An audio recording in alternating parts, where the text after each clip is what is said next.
Hi, I'm Kevin Young, and this is Back to School with Crew High School, training to equip you to reach this generation for Christ. Today we're going to be talking about observing students, being a student of students. I've been doing this thing for 30 years, and I still consider myself a student of the culture. That's because the youth culture itself changes about every 6 months. It's ever in flux. Now this will be a Youth Training 101, a basic grounding in the first steps to reach teens with the gospel. Today, let's begin by getting to know this infectious, fun-loving creature called teenager. Look at these guys. Look in their eyes. They're so diverse. They're so full of life. Now, look at this guy right here. He looks mysteriously like this guy, only shrink-wrapped. Anyway, but as we observe students, what do we see?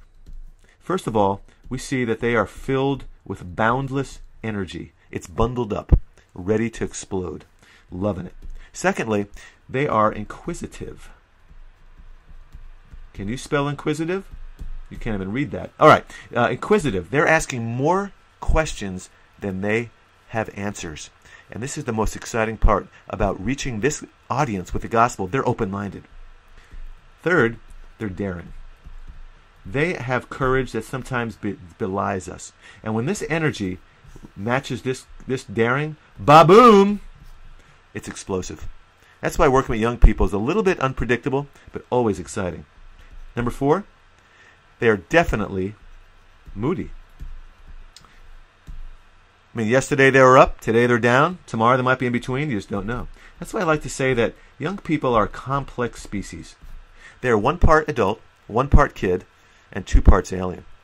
Now, if you want to reach teens, the first thing you have to do is decode them by observing them in their habitat. Where is that? Well, obviously, the best place is the school.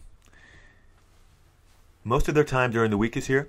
There are many after-school hours, weekends, if they're on teams, clubs, whatever. The high school is the center of the universe in many communities. And if that's true, then where should we go?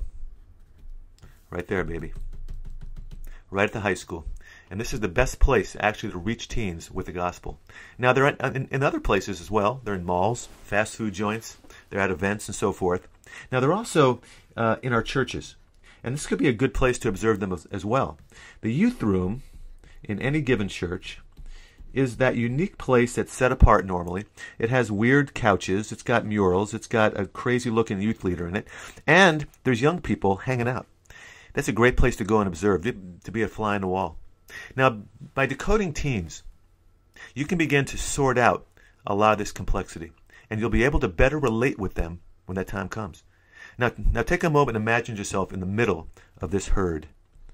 You're right there, baby. Here you are. Hello. I'm in the middle of young people.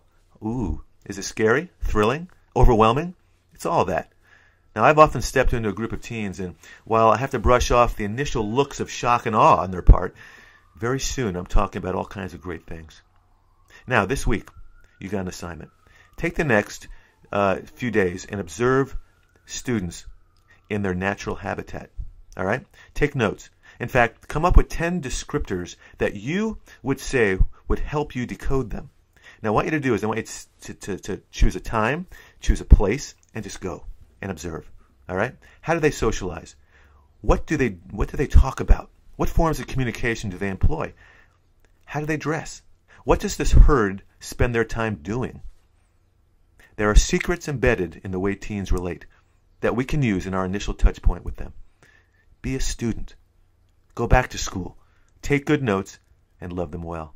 And remember, when in doubt, go to the high school campus.